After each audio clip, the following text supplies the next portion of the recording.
For every age, there is a time of trial.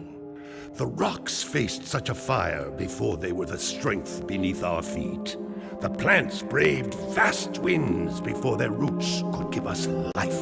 As a sage of considerable years, I have known only one such great ordeal. Yet the hero it created was a champion for all time. Today's the big day. I'm gonna kill Praxis!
You gotta figure out some blocks.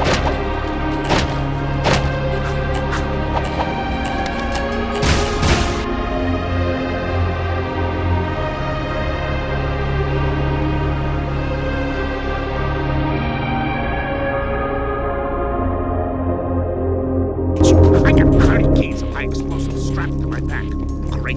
Yeah, why did we sign up for this? Just shut your whiny traps and keep moving. This way. It's a medic! Shoot it! Shoot it!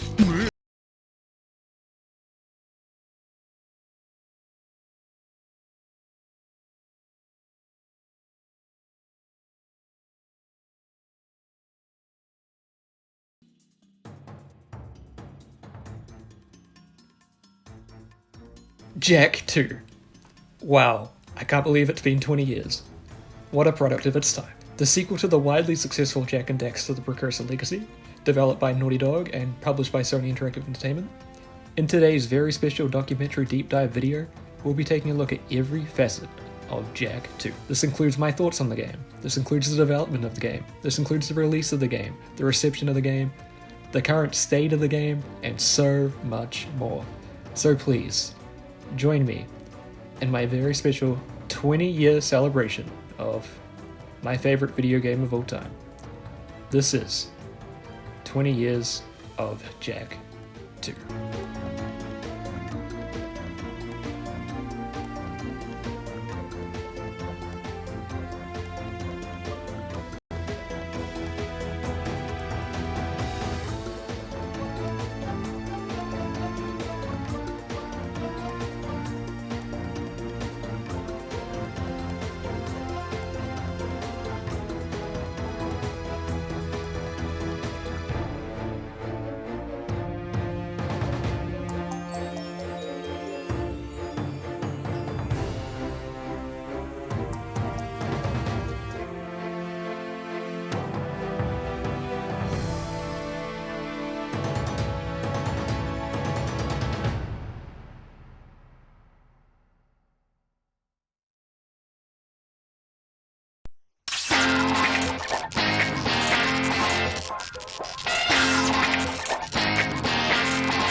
Jak II is as different from Jak I as Jak I was from Crash 3.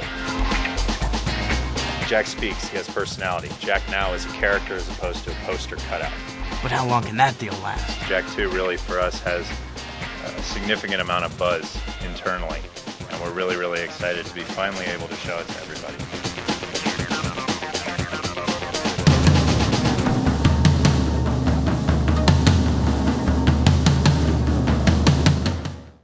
Here we have the evolution of what became Final Jak. Here we start seeing the Jak that we're more used to. His hair got a bit more weighted down. We still wanted to keep it long. Actually, we tried the buzz cut here.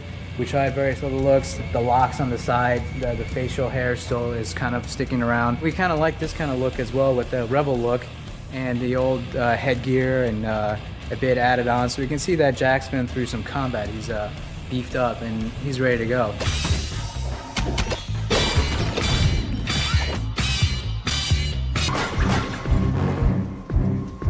The reason the animation looks more sophisticated this time around is because there's been some tweaks to the engine. We're also just being a lot more clever about the way we allocate memory and design our levels.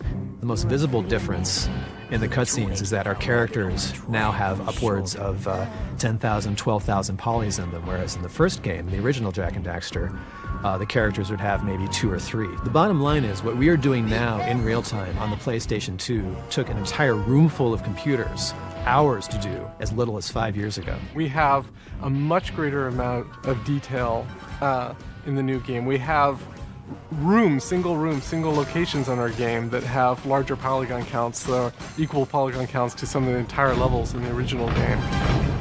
What's great about working with Naughty Dog is these guys are not happy just to have their game look as good as their previous game. They want to set a new standard for animation or artwork or programming on every single game that they do. We're always trying to push the envelope on both on a technical and artistic scale.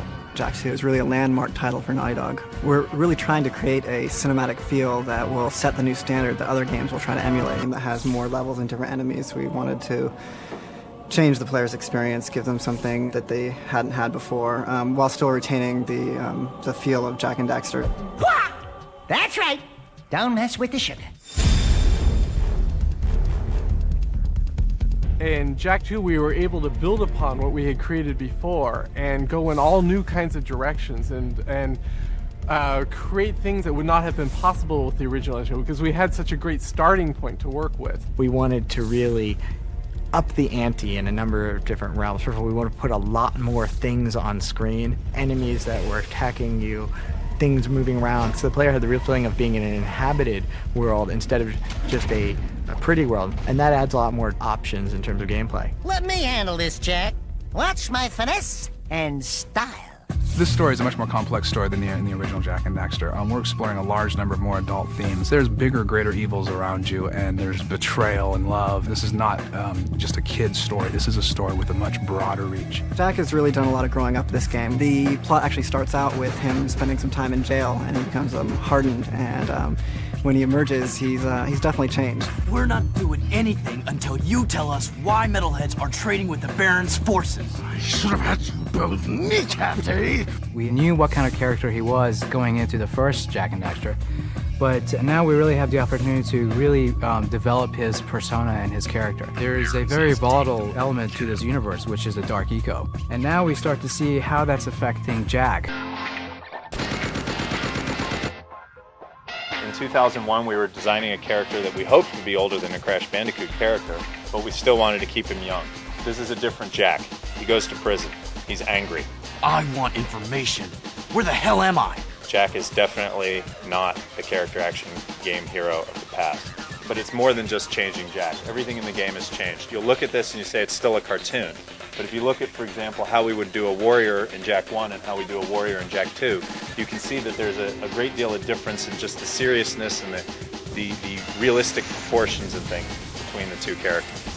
So, who or what do we have to shake down, knock out, or blow up? We went through tons of voices for the voice of Jak and found a guy named Mike Irwin, who actually plays the young Bruce Banner in the Hulk movie that's coming out very shortly.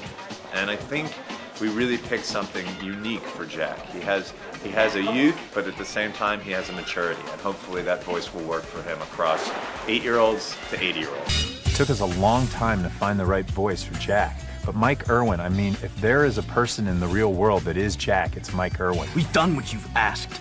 Now when do we see the shadow?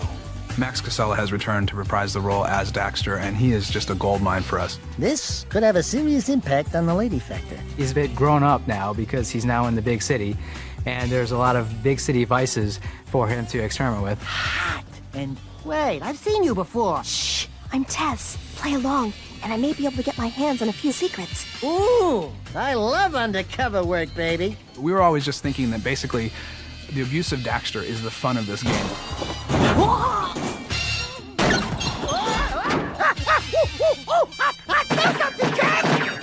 Something's happening to me. Something he did. Jak has all of the original moves he had in the last game, which was a pretty large set of moves. And on top of that, he earns, as he goes through the game, a morphing gun that goes through these 4 basic setups, each of which is upgradable in various capacities. Jak also has a hoverboard that he earns, that he can use at any time. You can actually think through things in different ways. You can say, I can do this on foot with the gun, or I could use my fists, or I could use the hoverboard. Or I can use Dark Jak, which is a kind of morphing change that Jak will go into. It's a little bit akin to Wolverine when he gets excited, a little bit like the Hulk without the bulk. The backgrounds in Jak II are a little less colorful, a little more murky, a little darker. The world is a little darker. Things have happened in this world that don't tend to happen in character action platform games. It's a very different look. It's very Miyazaki. It's very classic Japanese, more mature anime and manga look. But it's at the same time a very different look for the character action platform, and I'm really excited about that.